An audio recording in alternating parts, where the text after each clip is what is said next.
Jacob had never been a sound sleeper. He would often toss and turn in his bed, struggling to find a comfortable position as he attempted to drift into the depths of slumber. But what plagued him most were the recurring disturbances in the middle of the night. Like clockwork, every night at 3:33 a.m., Jacob would be jolted awake by a faint but unmistakable sound.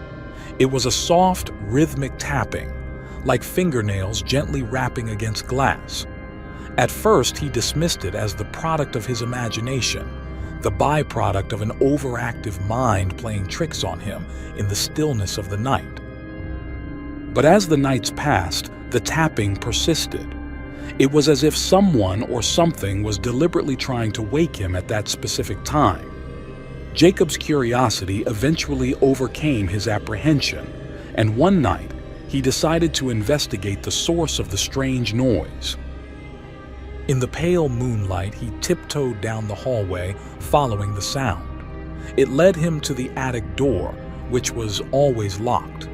Jacob had never ventured into the attic before. It was a place filled with forgotten relics and childhood memories he'd rather leave undisturbed. But that night, he couldn't resist.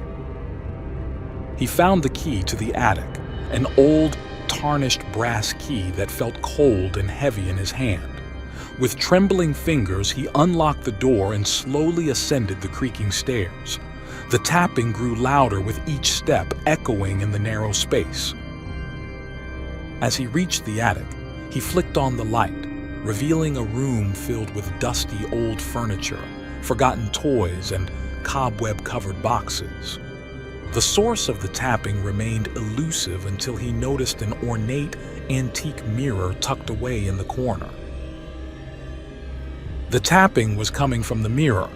Jacob approached it cautiously, his reflection distorted by the aged glass.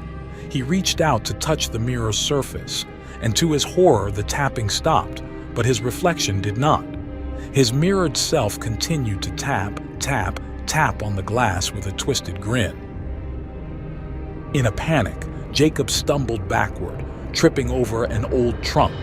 He watched in terror as his mirrored reflection slowly emerged from the glass, crawling out like a grotesque, shadowy version of himself. The doppelganger stood before him, its eyes hollow and empty, and it whispered, "You should have stayed in bed." With a desperate cry, Jacob fled the attic, slamming the door shut and locking it behind him. He could hear the doppelganger's tapping growing fainter and fainter as he descended the stairs. He never dared to go near the attic again. From that night forward, Jacob's sleep became even more restless. The tapping had ceased, but his nights were haunted by the chilling memory of his reflection's sinister grin.